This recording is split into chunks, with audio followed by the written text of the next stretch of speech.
Assalamualaikum warahmatullahi wabarakatuh. Saya Magalani Tony Pratama bersama Mesinsi Susi Limbong, Prisilia Adinda Sawitri dari Kampus Pagi ingin mempresentasikan proyek pembibitan pisang kupok kuning dengan metode PIF sebagai alternatif ekonomis bibit kultur jaringan.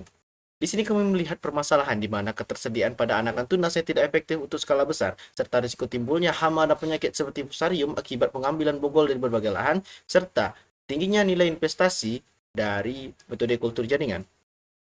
Sehingga kami memberikan satu solusi dengan melakukan perbanyakan bibit dengan menggunakan metode PIF atau Plant Issue Development dengan kelebihan lebih praktis, biaya lebih sedikit, dan waktu tumbuh relatif singkat sehingga nantinya pembudidayaan bisa lebih efektif.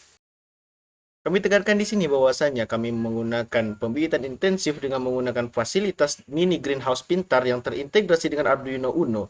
Arduino Uno ini akan tersambung dengan indikator suhu dan kelembapan sehingga nantinya akan mengatur kelembapan yang ada di dalam kumbung. Di sini dapat kita lihat bahwasanya indikator ini dapat mengontrol kelembapan sehingga tidak terlalu lembab dan tidak terlalu kering, yang mana jika terlalu kering akan menyebabkan tidak tumbuhnya bibit dan jika terlalu lembab akan menyebabkan tumbuhnya berbagai jamur penyakit. Kami berbeda dengan produsen bibit lain di mana kami akan terus memberikan edukasi terhadap petani-petani yang telah kami jual kepada mereka bibit-bibit yang telah kami produksi, yang mana kami memberikan teknis budidaya pisang dengan masing-masing jenis yang kami kembangkan, sehingga kami nanti akan lebih mudah melakukan edukasi baik itu dengan metode WhatsApp ataupun Zoom meeting. Kami menggunakan metode diskusi di WhatsApp dengan memberikan edukasi baik itu dengan pengaturan lahan, bagaimana cara pemupukan dan rumus-rumus pertanian. Sehingga kami melihat adanya segmentasi pasar dengan tren pasar tingginya permintaan pisang untuk konsumsi segar dan olahan, pertumbuhan industri makan pisang yang semakin tinggi dan meningkatnya kesadaran akan pentingnya bibit berkualitas.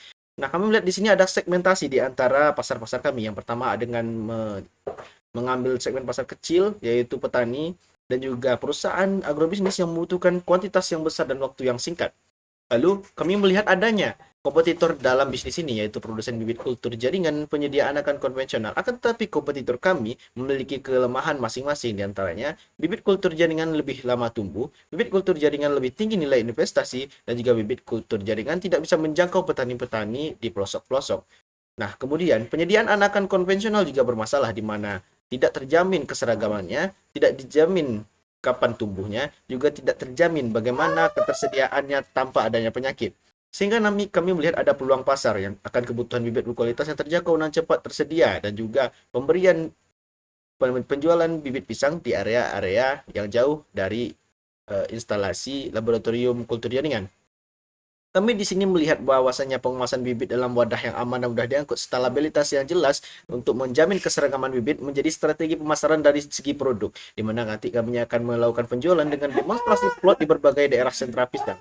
Pelatihan dan workshop untuk petani kami lakukan dengan cara memberikan pelatihan tentang bagaimana perawatan budidaya pisang mulai dari anakan sampai dengan panen. Sehingga nantinya kami memanfaatkan media sosial dan platform pertanian online seperti Instagram, WhatsApp group, dan juga Zoom meeting untuk face to face. Nah, dengan kami melihat nilai ekonomi bahwa BEP dari bisnis ini adalah 70 unit, di mana artinya 70 unit ini dapat mengcover modal dari peralatan dan juga tumbuhan bibit awal, sehingga nantinya kami melihat bahwasanya ke depannya bisnis ini dapat berjalan dengan lancar. Kami melihat juga di sini bahwasanya nilai investasi yaitu return of investment ROI-nya adalah 90%, yang artinya investasi pada bisnis ini sangat menguntungkan. Nah, untuk keberlanjutannya sendiri, kami memproyeksikan adanya jenis bibit pisang yang akan kami tambah seperti Cavendish MW1 yang lebih tahan penyakit, Cavendish G9 yang lebih besar, Cavendish Seeger yang masa tumbuhnya lebih cepat, Pia 17 dengan sisirnya lebih banyak, barangan merah yang rasanya lebih legit, Raja Bulu Kuning yang aromanya lebih wangi, dan juga Ambon Lembut, dan berbagai macam nantinya. Kami akan melakukan promosi dengan proyek combo Raja Bulu Kuning dan sebagainya, sehingga nantinya penjualan bibit ini bisa menguntungkan petani dan juga produsen sendiri. Nah, kami ingin mendisklaimer bahwasanya pendapatan di sini akan mendapatkan sekitar 3 juta per keluarnya satu bagan bibit. Kami mengeluarkan bibit itu ada 3 bagan per bulannya. Sehingga nanti ada proyeksi keuntungan sekitar 9 juta sekian untuk keuntungan bersihnya dipotong dengan keuntungan, dipotong dengan modal, maka kami akan mendapatkan keuntungan bersih sekitar 6.700.000 rupiah. Di sini kami memperhatikan bagaimana kesejahteraan petani dan juga after sales dari bibit kami. Terima kasih atas perhatiannya Bapak Ibu. Assalamualaikum warahmatullahi wabarakatuh.